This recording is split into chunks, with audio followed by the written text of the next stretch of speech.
महाराष्ट्र में भक्त हुए श्री त्रिलोचन जी, परम संत सेवी, श्री पंडरीनाथ भगवान के चरणों में ही रहते थे। पति पत्नी दोनों निवास करते थे, उनके कोई संतान नहीं थी, तो इसलिए उन्होंने जीवन भर क्या नियम अपनाया कि जो भी धन आदि उनके पास था, जो भी वैभव था, उन्होंने वो पंढरपुर आने वाले वैष्णवों की सेवा में खर्च करने का उसका मन बनाया कि यहां इतने दर्शनार्थी आते हैं, सबका भोजन प्रसादी सामग्री हमारे घर में बना करेगी। तो श्री त्रिलोचन जी पंढरपुर आने वाले दर्शनार्थियों को घर बुला करके प्रेम से भोजन पवाते थे, और जितने भी दर्शनार्थी दर्शन करके पंढरपुर से जाते थे वो अन्य संतों को कह देते, बोले कहां जा रहे हो? बोले पंढरपुर जा रहे हैं। बोले भैया पंढरपुर जा रहे हो तो त्रिलोचन जी के यहां जाना, उनके यहां भोजन प्रसादी बहुत बढ़िया संतों के अनुकूल बनाते हैं। बड़ी ख्याति हो गई महाराज जी, अब तो जितनी भीड़ पंढरपुर विठल मंदिर में उतनी भीड़ त्रिलोचन जी के घर के बाहर संतों की, दर्शनार्थियों की, सब प्रसाद पाने के लिए जाते। त्रिलोचन जी और उनकी पत्नी बड़े प्रसन्न कि इतने संतों की सेवा हम कर पा रहे हैं, ये हमारा सौभाग्य है। धीरे धीरे दोनों वृद्ध अवस्था को प्राप्त हो गए। दोनों वृद्ध हो गए तो अब इतनी सामग्री बना नहीं पाते, कोई सेवक नहीं था, स्वयं बनाते थे पति पत्नी मिलकर के। अब तो ऐसा हो जाता, कभी कभी दाल लग जाती, जल जाती, रोटियां सेकते तो रोटियां जल जाती। वृद्ध अवस्था, थक भी गए थे बहुत ज्यादा, तो प्रसाद पवाते तो थे, संत जन बेचारे प्रेम से स्वीकार तो करते, पर अब स्वाद नहीं होता था, तो बेचारे जैसा था उसको पाते, थोड़ा बहुत पा करके चले जाते। धीरे धीरे संतों का आगमन अब कम होने लगा। त्रिलोचन जी इस बात से बड़े परेशान हो गए, बोले भैया संत हमारे घर से आना बंद हो गए, हम क्या करें? तो श्री त्रिलोचन जी महाराज ने यमन बाहर एक बड़ा सा कुछ होर्डिंग जैसा लगा दिया, उस पर लिख दिया कि अंदर कोई संत सेवा आदि के लिए एक सेवक की आवश्यकता है, अगर किसी के अंदर सेवा भाव हो तो वो आकर के भीतर संपर्क करे। बंधुओं एक बात सदैव याद रखना, संत सेवा, ब्रजवासी सेवा, गौ सेवा, इन सब सेवाओं के प्रकल्प में यदि आप सेवक की कामना करोगे तो कहीं ना कहीं किसी ना किसी रूप में ठाकुर जी आएंगे सेवा के लिए। श्रीमद् भागवत में वर्णन आता है कि नंद यशोदा सब जगह जाकर के कहते थे कि गैयाओं की सेवा हो, ब्रजवासियों की सेवा हो, इसके लिए हमको एक लाला हो जाए। इसीलिए ठाकुर जी उनके लाला बनकर के आए, ताकि संत सेवा उनके यहां हो सके। त्रिलोचन जी ने बाहर लिख दिया कि भाई संत सेवा के लिए सेवक की आवश्यकता है, यदि कोई सेवा भावी सेवा करना चाहता है तो भीतर आके संपर्क करे। अब यह बोर्ड पढ़ लिया हमारे श्री पंडरीनाथ भगवान ने, और श्री विठल भगवान एक छोटे से बालक का रूप धारण करके त्रिलोचन जी के यहां पहुंच गए। त्रिलोचन जी के यहां पहुंचे, त्रिलोचन जी बैठे थे। बोले साहब जी, आपने बाहर लिख रखा है संत सेवा के लिए यदि कोई इच्छुक हो तो भीतर आके संपर्क करे, मुझे सेवा करनी है। त्रिलोचन जी और उनकी पत्नी देखें, बोले कितना छोटा सा बालक है, कितना प्यारा है, ये तुम्हारे माता पिता नहीं है? बोले होंगे तो पता नहीं, मुझे तो पता नहीं, मैंने कभी देखा नहीं अपने माता पिता को, मैं अकेला ही हूं, ना मेरे कोई भाई है, ना कोई मेरे मित्र है, ना मेरे कोई बंधु है, ना मेरे माता पिता, मैं अकेला ही हूं। त्रिलोचन जी की पत्नी को तो इतनी दया सी आ गई, अरे राम राम, बेचारा अकेला बालक है। अच्छा चलो ठीक है, तुम यहां सेवा कर लेना, लेकिन कुछ नियम है उनको सुन लो। सबसे पहले तो अपना नाम बताओ, तुम्हारा नाम क्या है? विठल भगवान ही थे, वो तो छोटे से बालक के रूप में गए थे। बोले मेरा नाम है अंतर्यामी। त्रिलोचन जी बोले नाम सुनकर के तो ऐसा लगता है जैसे सच में अंतर्यामी है क्या? अच्छा बेटा अंतर्यामी सेवा करोगे? बोले ये सेवा करना तो मेरा जन्म जन्मांतर का काम है, मैं यही तो करता हूं, संतों की सेवा करना, वैष्णवों की सेवा करना, भक्तों की रक्षा करना, ये मेरा जन्म सिद्ध अधिकार है, मैं इसी के लिए ही आता हूं।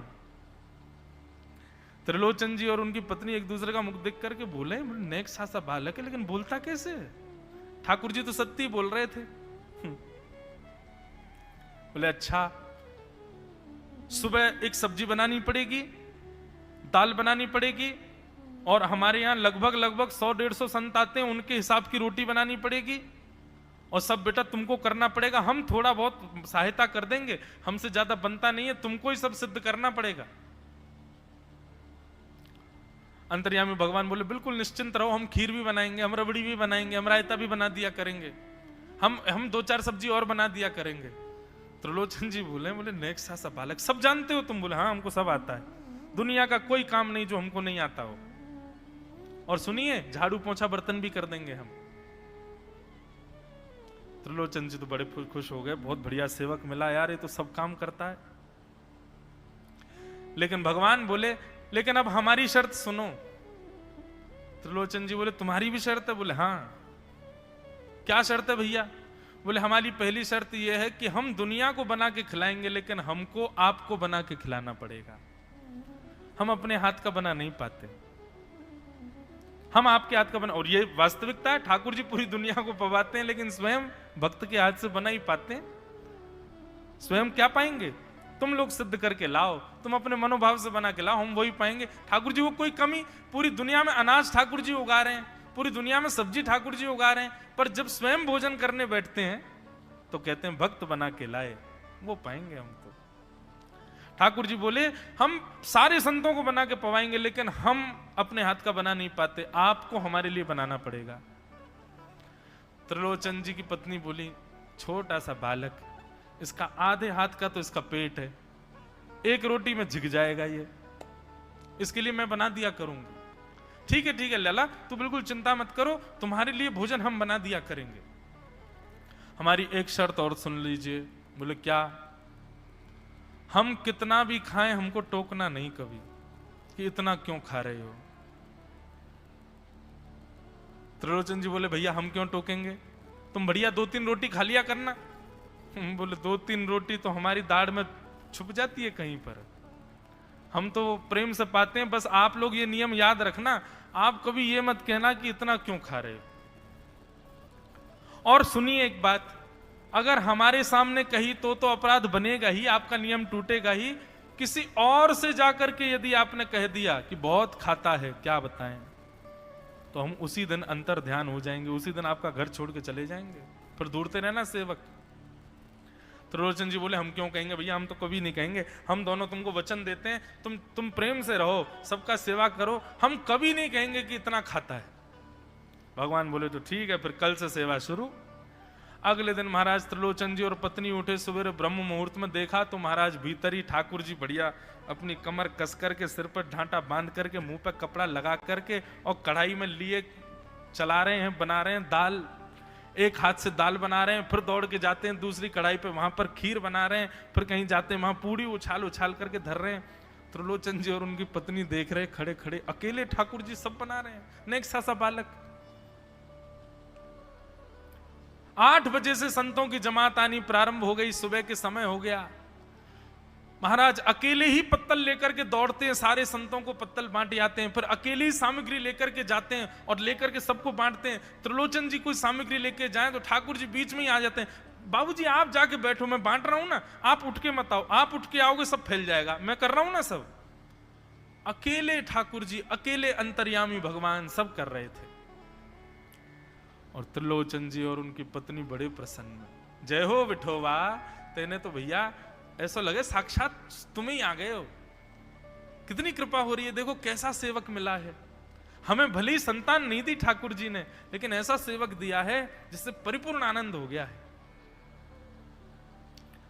संतों की भोजन प्रसादी हुई, महाराज खूब प्रेम से सब संतों को पवाया, संत भी सब वाहवाही करके गए, बोले वाह त्रिलोचन जी आपके यहां खूब बार पाया, लेकिन आज जैसा प्रसादी हमने कभी नहीं पाई। त्रिलोचन जी बड़े प्रसन्न।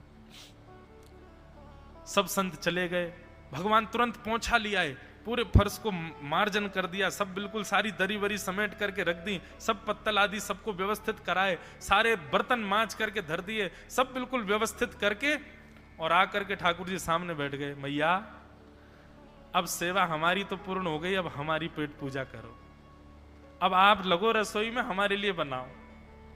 वो तो इतने भाव में आ गए, अरे मेरे लाला मैं अभी बना के लाती हूं। सुंदर सुंदर सब्जी बनाई, सुंदर रोटी बनाई, सुंदर खीर बनाई, थोड़ी थोड़ी एक एक दोना, दो दोना मान लो सब्जी बनाई, दो दोना खीर बना दी, 10-5 पूड़ी बना दी, ठाकुर जी की बढ़िया थाली लगाई, थाली लगा करके सामने धर दी। अंतर्यामी भगवान बैठ गए, प्रेम से पाने लगे, पाते जाए महाराज, वो तो खाते जाए, खीर उठा करके पी जाए, सब्जी उठा के पी जाए, और लाओ मैया भूख लगी है, जल्दी लाओ। 10 की 10 पूड़ी एक बार में चट और लेकर के आई, बेचारी देती गई, 10 की पूड़ी और धरवा ली, फिर उनको भी पा गए। अब मैया ने इतनी सामग्री बनाई थी, बोले मैया भूख लगी है, जल्दी जाओ, आटा मारो, फिर से सेको, बढ़िया लेके आओ सामग्री, आपसे हमने कही थी कि आपको हमको पवाना पड़ेगा। नहीं नहीं नहीं बेटा, तू बिल्कुल बैठो रहे। अरे भैया मुझे तो लगी नेक्स्ट सो पेटया कोई तो कुआ है पूरा, कितनों डाल दो भरे कोई ना। महाराज आटा मारते मारते शाम हो गई, शाम तक ठाकुर जी पाते ही रहे और खूब पेट भर के पाया। महाराज एक आसन पर अखंड 4 घंटा बैठ करके भोजन किया और भोजन करने के बाद ठाकुर जी बोले ठीक है सेठ जी, अब आओ, लाओ तेल ले आओ, आपकी नक मालिश कर दूं, आपकी नक सेवा कर दूं, आप थक गए होंगे। त्रिलोचन में नहीं इसकी नहीं नहीं क्यों नहीं है, तेल लेकर के उनकी मालिश भी कर दें।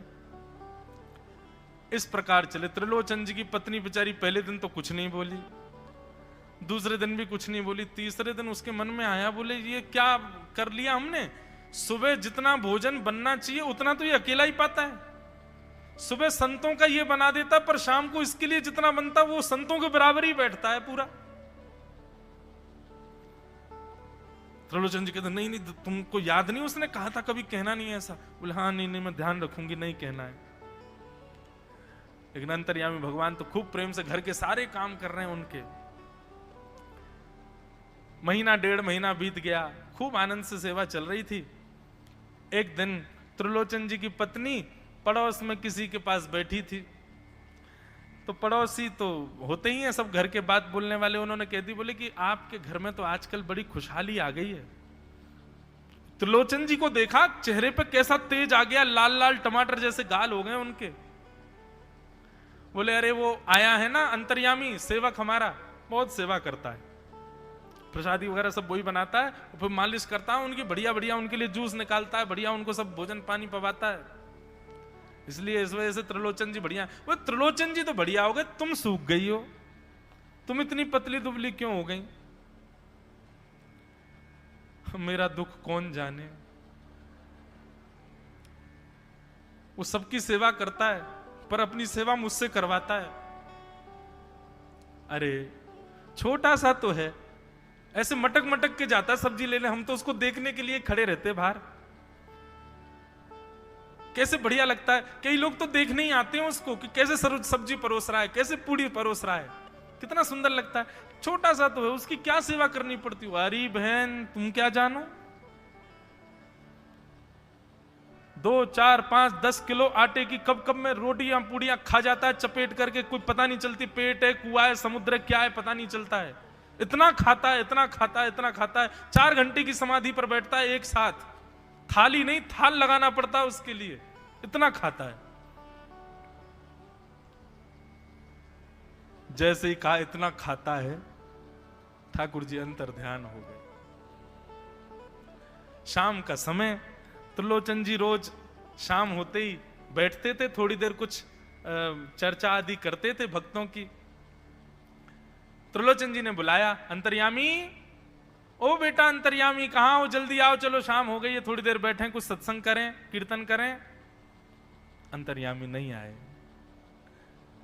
पूरे घर में खोज लिया ठाकुर जी नहीं मिले, रसोई घर में खोज लिया ठाकुर जी नहीं मिले, पड़ोसियों से पूछ लिया नहीं मिले, सब्जी मंडी देख आए ठाकुर जी नहीं मिले, पूरा पंढरपुर देख लिया लेकिन ठाकुर जी नहीं मिले, सब जगह खोज लिया ठाकुर जी नहीं मिले। त्रिलोचन जी बड़े उदास हो गए, पत्नी से कहने लगे पता नहीं कहां चला गया। कहां गया होगा पता नहीं। देवी तुमने उससे ये तो नहीं कह दिया था कि इतना क्यों खाते? बोले नहीं नहीं, मैं तो कान पकड़ती हूं, मैं कभी नहीं कहती उससे। बोले किसी और से तो नहीं कहा था ना तुमने, क्योंकि उसने वचन दिया था ऐसा कहोगे तो मैं चला जाऊंगा। बोले हाँ, आज एक गलती हो गई, पड़ोसी के पास बैठी थी, उससे बात करते करते मेरे मुख से गलती से निकल गया कि अरे उसके लिए तो बहुत बनाना पड़ता है, 10 किलो आटा खा जाता है, इतना खाता है, तो निकल गया था। समझ गए? बोले ओहो, इसीलिए चला गया, उसको पता चल गया कि तुमने कह दिया है तभी चला गया है। त्रिलोचन जी और उनकी पत्नी दोनों श्री पंडरीनाथ भगवान मंदिर के देहली पर जाकर के बैठ गए। जाकर के ठाकुर जी के आगे हाथ फैला करके कहने लगे, बोले नाथ, हे पंडरीनाथ, आपने हमको संतान नहीं दी, पुत्र नहीं दिया, पुत्री नहीं दी जीवन में, हमने कभी उसकी अपेक्षा नहीं की, हमने कभी आपसे शिकायत नहीं की कि हमको संतान क्यों नहीं दी है। पर नाथ, एक सेवक हमारे जीवन में आया, और जब से वो सेवक आया हमारे यहाँ संतों की सेवा होने लगी, हमारे यहाँ कीर्तन होने लगा, हमारे यहाँ सत्संग होने लगा, हमारे यहाँ खूब आनंद की उमंग होने लगी। उस सेवक ने हमको आपसे और प्रेम करवा दिया। ठाकुर जी, हम आज आपसे दोनों भीख मांग रहे हैं, हमें कुछ मत दीजिए, आप भी मत मिलिए हमको इस जन्म में, लेकिन हमारे उस सेवक अंतर्यामी को हमको वापस कर दीजिए भगवान, वो जहां कहीं भी हो उसको वापस भेज दो हमारे पास। ऐसा कहकर के रुदन करने लगे, नेत्रों से आंसू गिरने लगे, चरणों में प्रणाम करके श्री पंडरीनाथ भगवान को रुदन करने लगे त्रिलोचन जी और उनकी पत्नी। इतने में ही स्वर सुनाई दिया, बाबूजी। अंतर्यामी का स्वर सुनते ही पीछे मुड़ करके देखा तो पीछे तो कोई दिखा नहीं। अरे इधर देखिए, पीछे कहां देख रहे हैं? वापस से पंडरीनाथ भगवान की ओर देखा तो श्री पंडरीनाथ भगवान की जगह ही अंतर्यामी बालक खड़ा हुआ है, सामने खड़े होकर के उनको आशीष दे रहा है। त्रिलोचन जी तो भाव विह्वल हो गए, बोले कैसी कृपा नाथ आपकी। बोले आप ही थे क्या? बोले तो इतनी अच्छी संत सेवा, इतनी अच्छी खीर, इतनी अच्छी पूड़ी, इतनी अच्छी सब्जी, और आपकी जो सेवा, और इतने अच्छे अच्छे सत्संग कीर्तन, ये मेरे अलावा कौन कर सकता है? संतों की सेवा तो मैं ही करता हूं ना। आपने संत सेवा के लिए सेवक मांगा था, इसलिए मैं ही आपके यहां चल करके आ गया। और श्री त्रिलोचन जी पर अद्भुत कृपा करके भगवान ने उनको कृतार्थ किया। बोलो भक्त वत्सल भगवान की जय। अब ऐसी प्रीति ठाकुर जी जब निभा रहे हों तो फिर मुक्ति की कामना कौन करता है? हमें वैकुंठ में जाके ठाकुर जी को नहीं देखना है बंधुओं। हमारा उद्देश्य ये नहीं है कि हम वैकुंठ में ठाकुर जी का दर्शन करें। हम जहां हैं, जिस स्थिति में हैं, जिस अवस्था में हैं, हम ठाकुर जी को वहीं देखना चाहते हैं। हम इसी के लिए भजन कर रहे हैं, इसी के लिए भक्ति कर रहे हैं, इसी के लिए कथा कर रहे हैं कि ठाकुर जी यहीं आओ और यहीं कृपा करके हमको दर्शन प्रदान करो। बोलो भक्त वत्सल भगवान की। श्री सुखदेव जी महाराज कहते हैं, परीक्षित, तुम मुक्ति की कामना मत करो, तुम भक्ति की कामना करो। भक्ति की कामना से यदि जिज्ञासा रत होगे तो इन 7